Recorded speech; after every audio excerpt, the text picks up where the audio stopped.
Why would someone want or need a boost tap? Well, it's a good gauge to let you know that your car is getting the full potential of the turbo. It's kind of like an extra check engine light for your car, because if you're running a boost gauge, it lets you know the health of your vehicle overall. So if you want to know the benefits of a boost gauge and how to hook up a boost gauge, watch this video from the beginning to the end and you'll learn how.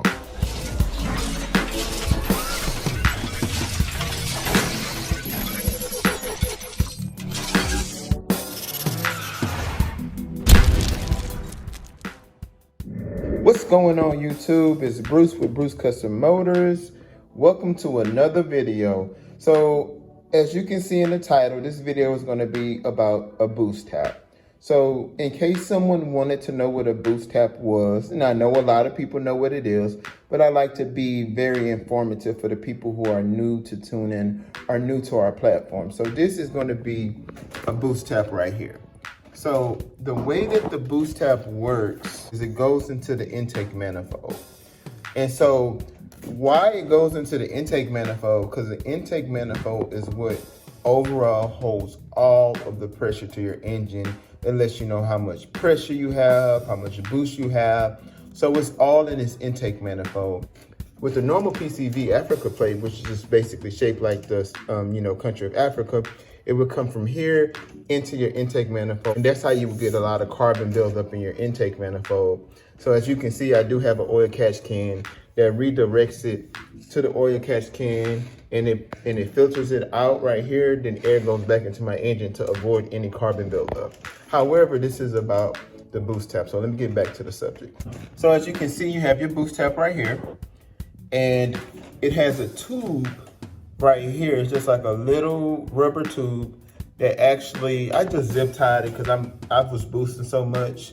You don't want to pop this off, at any given time, because you would get an error for a boost leak in your car. So this is basically, it's routed right here, as you can see, and I have it going through the top of my power steering right above that, and I just pretty much ran it with a hanger through my dash and my firewall. So that's how I did the wiring, so I can be able to get the boost, know the boost is going on in my car. So the way that it works is it just basically comes down. The reason it comes down is because it goes right there to ensure that the boost won't pop it off. So this intake manifold prevents it from coming out in case your boost is really hard in a situation like mine. So then all you do is let me just see if I can pull it out. It's in there pretty tight. So you pull it out just like that, simple as that. You have your two rubber seals. It's good to check the seal sometime, and it's right there into the intake manifold. And this is where all the magic happens right here.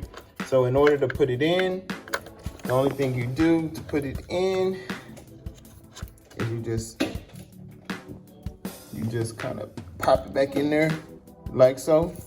Then you just push that down, bam, there you go. So that's the boost tap. And as you can see from my other video, this is a CTS Turbo boost tap. Works pretty good. And the one thing I like about this boost tap is it also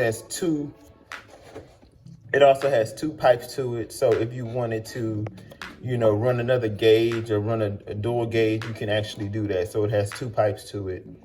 That's going to be the boost tap, and it's connected to my actual gauge pod. So I'm going to show you my gauge pod. This is pretty much going to be my snow performance gauge pod right here. If anyone is interested in this gauge pod, just refer to my other video on snow performance. I kind of do a walkthrough on what it does. But this is just the gauge pod that I'm using in order to run my boost gauge. And basically, it just comes in right here. If you look right here, it just comes into the back of this the same way it went onto the boost tap. And you're able to read all of your boost readings. So I think the biggest thing, the question is, why would someone need a boost tap? So there's different reasons why you would want a boost tap in your car. It's just not for performance. So I'm going to tell you. So the first thing is, okay, it looks cool. You got the extra gauge in your car. You're tuning your car. You want to know how much boost you're getting. You don't want to tune a vehicle. You're not going with a custom tune, and you don't know if you're hitting your boost level. So if you get a stage 1 or stage 2 tune and you're supposed to be boosting at 15 and you're boosting at 10, then you're going to know that there's an issue with your vehicle. You're going to know that something is wrong where your car is not meeting those boost levels. So it's a good gauge to let you know that your car is getting the full potential of the turbo and that you're utilizing the tune. Even if you didn't have a turbo, even if you didn't have a tune and you're like, let's say the factory cars boost like around, I believe, around 5 to 7 psi, some even 4, you know, depending on the car. And if you're boosting at 1, you automatically know, wait a minute, I have a boost leak, or my car is not performing properly. It's kind of like a extra check engine light, because when you're running a turbo car, you know, boost is what really lets you know how your car is doing overall. So if you're boosting at 1, you know, you may have a boost leak that the car hasn't identified, and you haven't gotten that check engine light, so you can be proactive and ahead of time. You know, like I said, the first thing is, it looks cool, and it also looks cool for a tuner. You know, so those are going to be some of the primary reasons why you would want to get, you know, a boost gauge.